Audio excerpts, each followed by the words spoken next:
Training organizations have really relied on the same types of metrics for decades now, and the learning models change, the delivery mechanisms change, the interactivity of learning modules change, but the reality is, in the end, they're still looking at the same sets of metrics, and they're pretty simple, and they're effective, so it's not to deprecate them, but really in the end, you have maybe a 45-minute asynchronous e-learning module that's specifically geared towards training you on a disease state or on the patient journey as far as it pertains to what you have to do to enable someone to get a drug. And you're taking a quiz that might be 20 questions long just to show that you've retained knowledge. And then when you run a report from your learning management system, you're basically seeing if someone has completed those training items. So at its simplest level, the metrics that a training organization is looking at are completions and incompletions of assigned training. Now, you have some rules behind that. You might have to ensure that someone's passed a quiz with an 80% level of proficiency. So there's logic built in there to basically know that people are doing something with a relatively high level of knowledge. But that's about it.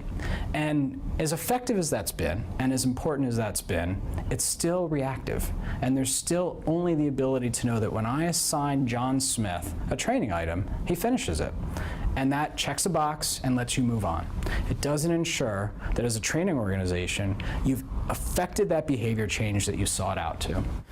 So to take that journey from reactive to proactive, there's a few things that you have to do. You have to make sure that you've gone through what we call here the analytics maturity model. Starting with, yes, making sure you collect data, and then you can report on it. And then you can look at the metrics that are important, so you know what you want to measure, and you're doing it in a thoughtful way. But then implementing a methodology that adds a layer of additional measurement instruments on top. So the behaviors that are a desired impact from the knowledge that you're distributing.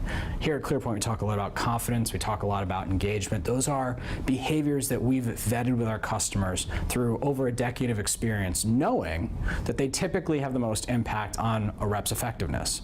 And so with the ClearPoint Performance Index, designing tools that specifically get at those measurement areas and ensuring that you're then putting them into that data set and then looking at them through a data model that's vetted through academic research that we're doing with critical partners right now, you have a very different impact that lets you be much more predictive or proactive in the way you're implementing training programs.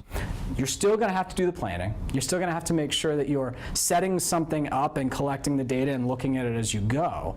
But when you take that next step and add instruments specifically geared towards behaviors that you know have an impact on sales effectiveness, you have an instrument or a solution that lets you model business outcomes. And then you can go up to your home office and talk about how training has a direct impact on the bottom line.